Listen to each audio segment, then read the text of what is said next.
Good morning. I'm BJ Owens. I'm the Dean of Trinity Cathedral in Cleveland, Ohio. It's late July, and here in Cleveland and like everywhere else, we're getting ready to send our kids back to school. Or at least we're beginning to think 3-4 weeks ahead of when school would begin normally. We're beginning to talk through what our options are, what the possibilities are. Of course, our school system is deciding about not only what's the danger level and what are the different options as we to either send our children back or keep them at home remotely. At the same time, we are paying very close attention here in Ohio and everywhere else to the rising case count of COVID-19. It's a disease that continues to elude us and grow. Those two things are helping me, or I don't know if helping is the right word, but reminding me that whatever it is we're going through, one, we're going to be going through it for a while, and two, it's going to be something that our response to it is going to continue to change and adapt as the circumstances change, as we try to return to what we think of as a normal life, what was normal before. And those two things, the fact that there's a long duration and the fact that even though it's a long time, we have to keep changing what we're doing in response, it makes this a lot harder. And I find that when we have this going on, when we have tension in our wider community and in our nation, there's a lot of pain, there's a lot of challenge there. But the very thing that helps us to navigate it, to helps us stay grounded, to help us remain rooted in our faith and in our connection to one another as children of God, one of the most important things is gathering to worship on a regular basis, to come together every week and not just to hear the word, but to sing and to be the community together. That is, not only do we receive the sacrament, that is sacramental.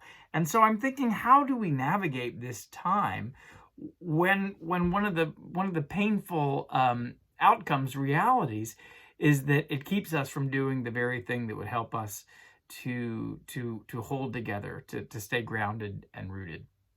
And I don't have an easy answer. I know how much we want to come back together, and my colleagues in ministry, this is a very live conversation for everybody.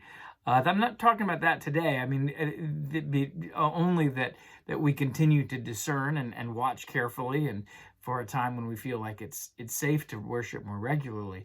But what I actually want to talk about is simply naming the fact that we are unable to practice the very weekly things that help us to get through challenging times.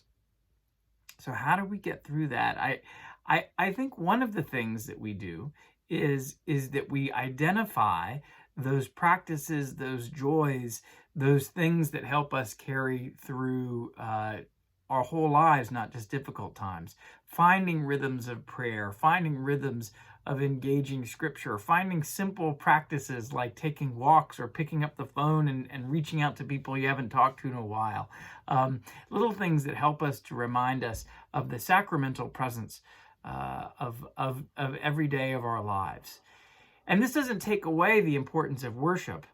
In fact, the hunger that we continue to have to come together says something about what God made us for, how God made us to be together with one another. And I believe strongly that when we are back together again in a quote unquote normal way, this time apart will have helped to reframe why that matters and why that's holy. But here we are now, and we're trying to shape those practices. I would say not just continue to identify those things, and I find write them down, give a little discipline, hold yourself, think through, how will I structure my days? Just little ways of framing the days. But the other important thing about that, when we think about how our rhythm, even though it's a steady marathon that we seem to be in, our needs change frequently, so too do our practices. So it's helpful in seasons like this to have fairly periodic check-ins. Uh, Go to the notes where you said these are the practices I want to try to observe this week. How are they working?